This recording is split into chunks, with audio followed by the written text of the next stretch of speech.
So I wanted to do a little bit of a video here, just kind of outlining my sermon in preparation for tomorrow. And actually, this is really helpful for me because what it does is that it gives me almost a little bit of a practice to kind of just get my thoughts straight. So what you're going to hear here is just going to be pretty raw, and it's going to be more conversational than what I would have if I was preaching a sermon. But I want to talk about depression.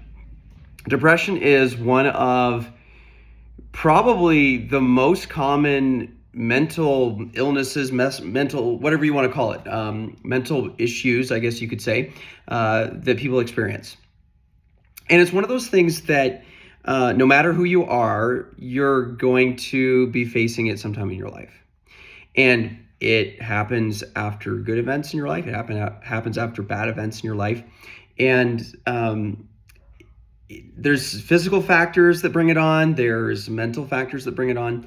And it's important for you to know how to deal with it from a biblical perspective. And one of the things I really love is the fact that the Bible is actually just jam-packed with different examples of people who are just raw and open with their emotions. You know, you see this with David in the Psalms.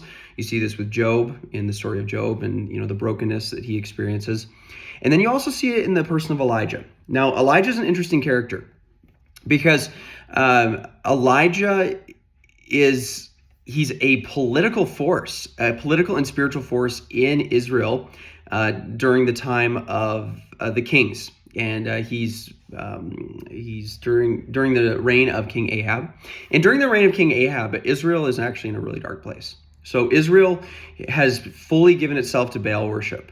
And Baal worship is basically just people personifying their own sexual desires and worshiping it as a god, hoping that God will be appeased. And so basically that there will be fertility and the land will be good. And it's just really disgusting and gross. And it had completely taken over culture.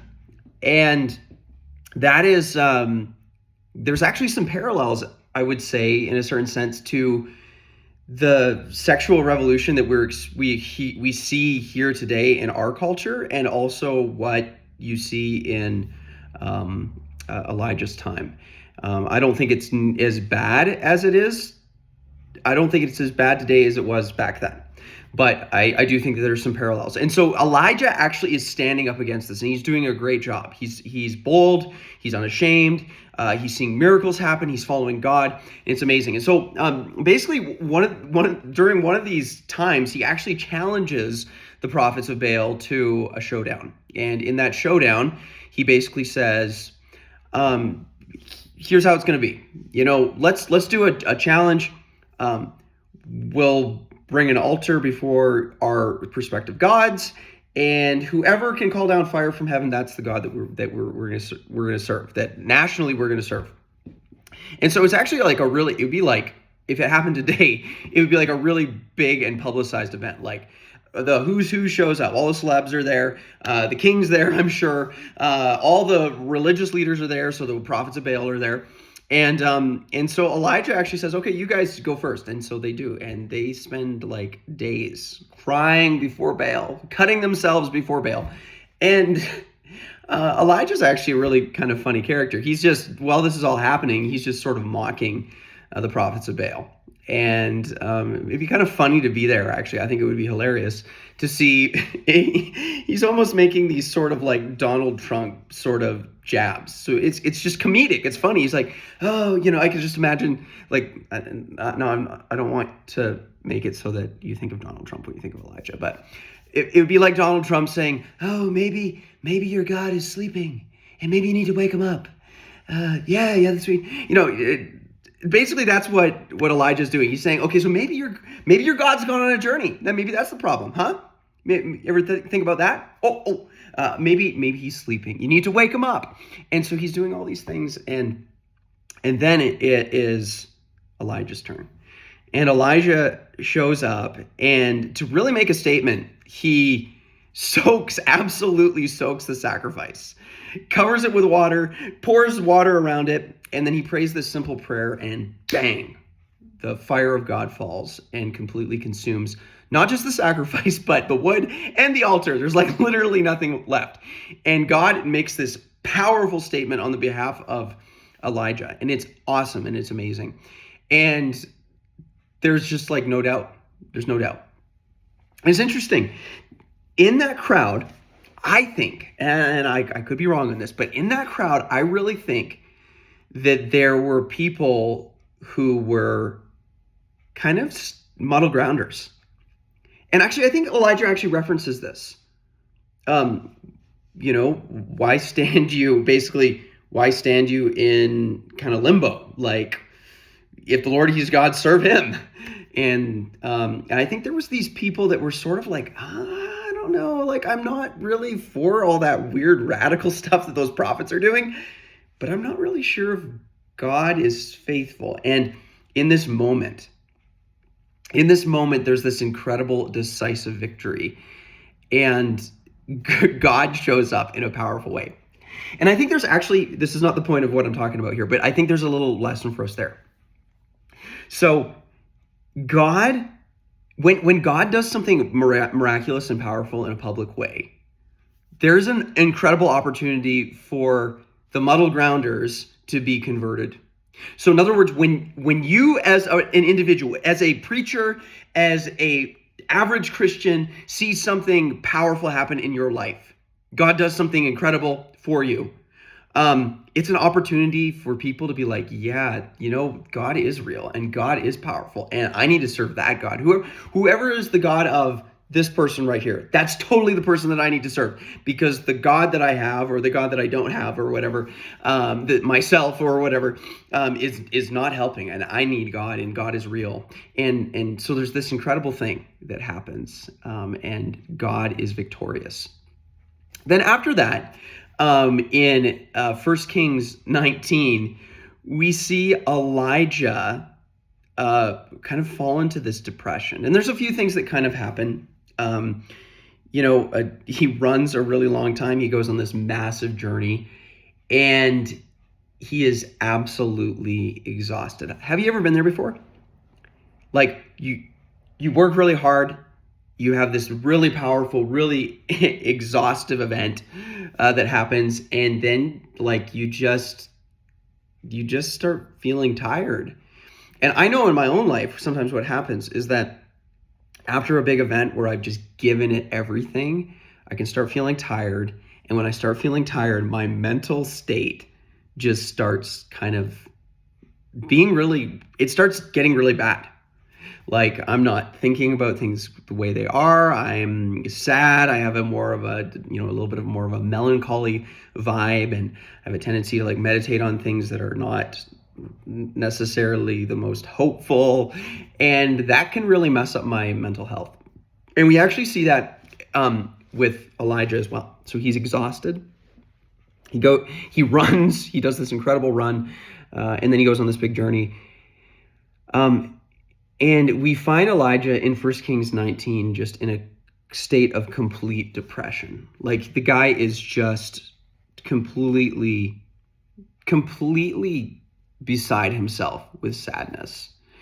And we see him basically like, you know what? I'm the only one. I'm the only one that's serving God. And nobody else is here. And I'm not better than my fathers.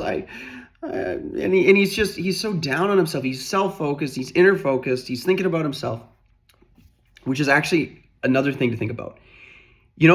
When we start thinking about ourselves, we start getting depressed, actually. We really do. When your focus is internal instead of on God, you become super depressed, because the reality is that we're broken people. And when we focus on our brokenness and we don't focus on God, the one who can help us out of that brokenness and can like overcome our brokenness, we're going to be really depressed. And that actually is something that happens. People become depressed when they look internally. And I've been there before.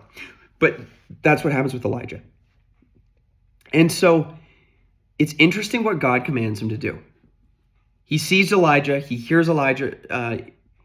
He sees what's going on in Elijah's life, and he tells Elijah to get some rest. Or actually, I don't even know if he specifically tells him to get some rest. Let's actually look at here. Okay, so verse 4 here, it says, but he himself went a day's journey into the wilderness and came and sat down under a juniper tree. Okay, so another thing that I forgot to mention is that he was threatened by Jezebel, who's this wicked queen and very powerful. Okay, he's threatened by her.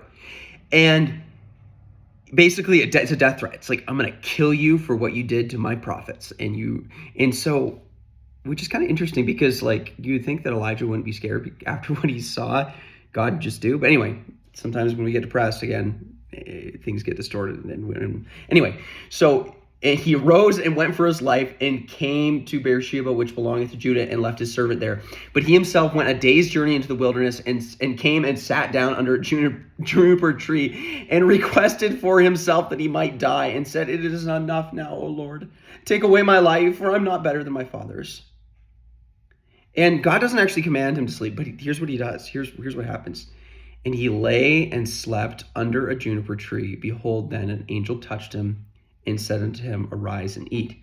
And he looked, and behold, there was a cake, bacon on the coals, and a cruse of water at his head. And he did eat and drink, and laid him down again. And the angel of the Lord came again a second time and touched him and said, arise and eat, because the journey is too great for thee. And he arose and did eat and drink, and went in the strength of that meat 40 days and 40 nights into Horeb, the mount of God. And he came hither unto the cave, and lodged there. And behold, the word of the Lord came unto him, and he said unto him, what doest thou here, Elijah? And he said, I've been very jealous for the Lord God of hosts, and for the children of Israel, for the children of Israel have forsaken thy covenant, thrown down the altars, and slain the prophets with the sword, and even I only am left, and they seek my life to take it away. You can just see him basically whining before the Lord. And honestly, okay, so here's something. It's actually okay for us to do that. It's actually fine for us to do that. To kind of whine before the Lord. Be like, Lord, this is that. Honestly, to just be completely frank, that's what some of the Psalms are about. Like, Lord, I've got this burden. I'm sad. And this is, okay, so it's okay to do that. If you got something that's going on in your life, you can't fix it, you're sad, go to God. Lay your burdens on the Lord. In fact, he commands us to do this. Sometimes we get all pious, like, oh, I'm going to carry this. I don't want to burden the Lord down with my cares. I'm the one that has to bear this. That's nonsense, okay? Just full-on nonsense, all right? So we see him there doing this, and he's just whining before the Lord, and God shows up, actually, and just shows his power. There's this earthquake. There's this... okay, so there's an earthquake. There's a wind. There's a wind, earthquake, and fire, and there's this massive display here, and then basically God just meets Elijah there and starts just reaffirming who he is to Elijah. And it's this really incredible thing. God like recommissions him, gets him back on his feet, and sends him out. And there's a couple things from this passage that I really want to focus on that are just practical. Okay, so practical ways to deal with depression, because again, we need to know how to do that, because if we don't know how to do that, we're going to be caught in this cycle, and I've been caught in this cycle before. So number one, what I see from this passage is that you need to get some good rest. Okay, so when you are depressed, get some good rest. I didn't even mean to rhyme that, but that's like, that's pretty good. Anyway, when you're depressed, get some good rest. Get some good rest. You know, it's really simple. And sometimes we don't want to do that because we got a lot of pressures on us. But I'm telling you, the world looks so much better when you get some good rest.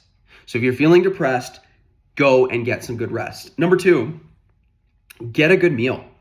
Sometimes you get hangry, okay? So that's actually a real thing, getting hangry. Like, I am not feeling good, and I don't even know why, but I'm not feeling good. And maybe you just need to actually get some food in you and get some, just take a break. Just rest. You know, God has not made us to just continue going and going and going and going and going. It just doesn't work, or we end up crashing when that's what happens. And then another thing that we see from this passage is that you need to cast your care on God. Okay, so we just talked about that. Elijah has this little kind of whining session before the Lord. Like, Lord, I've been very jealous for you. The children of Israel have forsaken your covenant. They've thrown down their altars and slain the prophets with the sword. And I've been doing all this stuff, and I'm the only one that's doing it. And they seek my life to take it away. And here's what God reminds him of. He says, okay, first of all, he does this really big, powerful display and reminds Elijah of his greatness. But then he starts laying down some truth, okay? He starts saying this. He says in verse 18, it says, Yet I have left me 7,000 in Israel, all the knees which have not bowed unto Baal, and every mouth which hath not kissed him. Okay? So God reminds him, he says, okay, Elijah, I know you're broken down. I know you're in pain. I know you're struggling. But hey, I'm here. I'm powerful. I'm the strength that you need. Again, it's just this reminder of how good and how powerful God is. He just lets Elijah know that hey, I'm here. I'm here and I'm powerful. And then he lays down the truth. He says, Elijah, the facts are, you're not actually alone. Okay, get this in your head, Elijah. You're not alone. There's a lot of people around that have not bowed the knee to Baal. They've not kissed him on, what does it say? They've not kissed him. They've not kissed him. And so they have not shown they are loyal to me, Elijah. They're fine. They're good. And you're fine. You're good. So what can we get from this? Okay, so number one, get some rest. Get a good meal. Get some of that nourishment going on. Give your care to God. Say, God, this is what I'm dealing with. And be raw and open and honest about it. That's okay to do that. It's cool. Do it. And then ground yourself in the truth. Tell yourself the truth. This is one of the keys of maturity in our lives. Okay?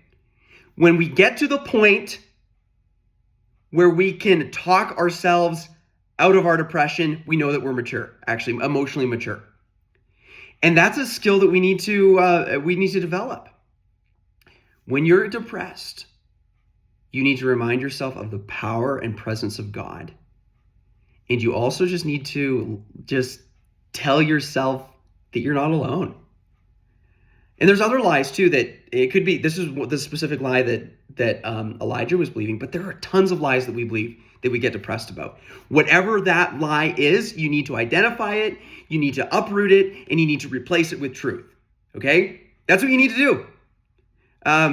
The Bible calls this renewing your mind, and be renewed in the spirit of your mind. Tell yourself the truth. That's what renewing of your mind really means. And so I don't know. I don't know who this is for. I don't know who needs this. But if you are depressed, here's some things practical things, down to earth things that you can do. Number one, you need to get some good rest. Number two, you need to get some good food. Number three, you need to give your care to the Lord. Lay that burden on him. It's too heavy for you to carry. Lay this emotional thing that you're dealing with on him. Lay this problem on him. Lay your burden on the load. Take your burden to the Lord and leave it there, as the old song goes. Okay, that's what you need to do. And then finally, fourthly, you need to ground yourself in the truth. Tell yourself the truth. Remind yourself of the presence and power of God, and remind yourself that you're not alone. So I hope this is an encouragement. I know I've taken a lot of your time, but I hope that you can take this and practically live it out in your life, wherever you're at. All right. Anyway, I'm going to sign off with that. Thanks for listening.